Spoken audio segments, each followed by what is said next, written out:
Covishield, పేరులోని shield ఉంది. ఈ vaccine తీసుకుంటే అసలు కరోనా మన ఫీల్డ్కే రాదు అని అన్నారు.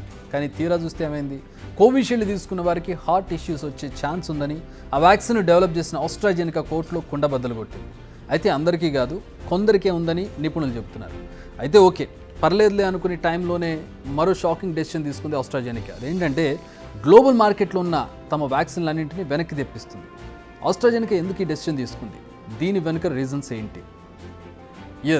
ఆస్ట్రాజెనికా తీసుకునే డెసిషన్ ఒక సంచలనం అని చెప్పాలి. ప్రపంచవ్యాప్తంగా ఉన్న తమ వ్యాక్సిన్ను వెనక్కి తెప్పిస్తోంది. ఇప్పుడు ఈ వ్యాక్సిన్ తీసుకున్న వారందరికీ ఈ నిర్ణయం కాస్త కొంచెం టెన్షన్ పెట్టేటటువంటి విషయం. ఎందుకంటే ఈ వ్యాక్సిన్పై ఇప్పటికీ తీవ్ర దుమారం జరుగుతుంది చాలా దేశాల్లో, ఇంక్లూడింగ్ ఇండియా. మరి ఈ వ్యాక్సిన్ తీసుకున్న వారు చనిపోయారని, మరికొందరు గుండె సంబంధిత వ్యాధులతో, బ్లడ్ క్లాట్స్తో బాధపడుతున్నారని యూకేలోని కోర్టుల్లో పిటిషన్లు వచ్చాయి. కొందరికి ఈ సమస్యలు ఎదురయ్యే ఛాన్స్ ఉందని ఆస్ట్రాజెనికా కూడా ఒప్పుకుంది. ఇలాంటి సమయంలో వ్యాక్సిన్లను వెనక్కి రప్పించాలని నిర్ణయం తీసుకుంది ఆస్ట్రాజెనికా. అంతేకాదు, ఈ వ్యాక్సిన్ తయారీని ఆపేయాలని కూడా నిర్ణయం తీసుకుంది. కొత్త వేరియంట్లను తట్టుకునేలా వ్యాక్సిన్ డెవలప్ చేస్తామని దీనికి ఒక రీజన్గా చెప్తోంది. మరి అసలు రీజన్ ఇదేనా?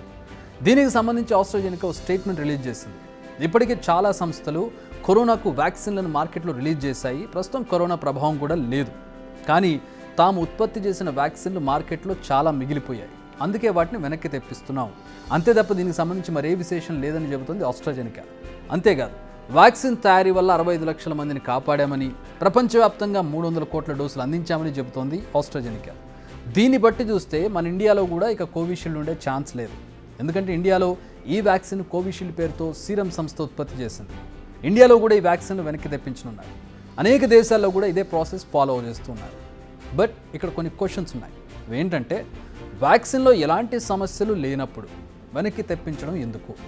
నిజానికి మార్కెట్లో చాలా వ్యాధులకు సంబంధించిన వ్యాక్సిన్స్ అందుబాటులో ఉంటాయి. కానీ ఆ కంపెనీలు ఎప్పుడు వాటిని వెనక్కి తెప్పించలేరు. ఎప్పుడు ఏ కంపెనీ అయినా ఒక ప్రోడక్ట్ని వెనక్కి తెప్పించుకుంటుంది, ఆ ప్రోడక్ట్లో డిఫెక్ట్ ఉంటే తెప్పించుకుంటుంది. లైక్ ఫోన్స్ కావచ్చు, సాఫ్ట్వేర్స్ కావచ్చు, ఎనీథింగ్ మీరు ఒకసారి చూసినట్లయితే వెనక్కి తెప్పించడం, కార్స్ కావచ్చు, వెహికల్స్ ఏవైనా కానీ వెనక్కి తెప్పించుకోవడం అనేది జరిగింది అంటే అందులో ఎంతో కొంత డిఫెక్ట్ ఉంటుంది. దానివల్ల తమ కంపెనీకి చెడ్డ పేరు రావడము, లేదంటే యూజర్స్ ఎవరైతే ఎండ్ యూజర్స్ ఉంటారో వాళ్ళు ఇబ్బంది పడుతూ ఉండడం వల్ల దాన్ని వెనక్కి తెప్పిస్తూ ఉంటారు. మరి ఇప్పుడు ఆస్ట్రాజెనికా కూడా తమ వ్యాక్సిన్లను వెనక్కి తెప్పిస్తోందంటే ఆస్ట్రాజెనికా చెప్పే రీజన్స్ ఎంతవరకు నిజం? అదీగాక కొత్త వేరియంట్ని ఎదుర్కొనేలా వ్యాక్సిన్ డెవలప్ చేసినా దాన్ని మార్కెట్లోకి లాంచ్ చేసి సొమ్ము చేసుకోవచ్చు. కానీ కంపెనీకి ఆర్థికంగా భారంగా మారేలా వెనక్కి తెప్పించడం ఎందుకు? వెనక్కి తెప్పించాలంటే దానికి మళ్ళీ ఖర్చు పెట్టాలి. డిస్ట్రిబ్యూషన్కి ఎంత ఖర్చు పెట్టిందో మళ్ళీ వాటన్నింటినీ తీసుకొచ్చి సార్ట్అవుట్ చేసి మళ్ళీ కంపెనీకి తెప్పించుకోవాలంటే కూడా ఎంతో కొంత ఖర్చు పెట్టాల్సి వస్తుంది. ఇదంతా ఎందుకు పెడుతోంది? ఇక్కడ ఇదే బిగ్ క్వశ్చన్. దీనిపై ఆస్ట్రాజెనికా ఎలాంటి సమాధానం చెప్పడం లేదు. ప్రపంచవ్యాప్తంగా 300 కోట్ల డోసులను సరఫరా చేసినట్టు ఆస్ట్రాజెనికానే చెబుతోంది. మరి ఇందులో ఎన్నింటిని ఉపయోగించారు, ఎన్ని రిటర్న్ వస్తున్నాయన్నది ఇప్పుడు ఇంట్రెస్టింగ్గా మారింది. కంపెనీ చెప్పింది నిజంగా కరెక్ట్ రీజన్ అయితే ఎలాంటి సమస్య లేదు. కానీ అసలు విషయాలను దాస్తే మాత్రం కోట్ల మందికి అన్యాయం చేసినట్టే అవుతుంది. ఎందుకంటే ప్రపంచవ్యాప్తంగా ఈ వ్యాక్సిన్ తీసుకున్న వారి సంఖ్య కోట్లలో ఉంటుంది. మరి వారి అందరి డౌట్స్ తీర్చాల్సిన బాధ్యత ఆస్ట్రాజెనికా పైనే ఉంది. బిగ్ టీవీ అవుట్లుక్ కథనాలు నచ్చితే వెంటనే బిగ్ టీవీ ఛానల్ ను సబ్స్క్రైబ్ చేయండి.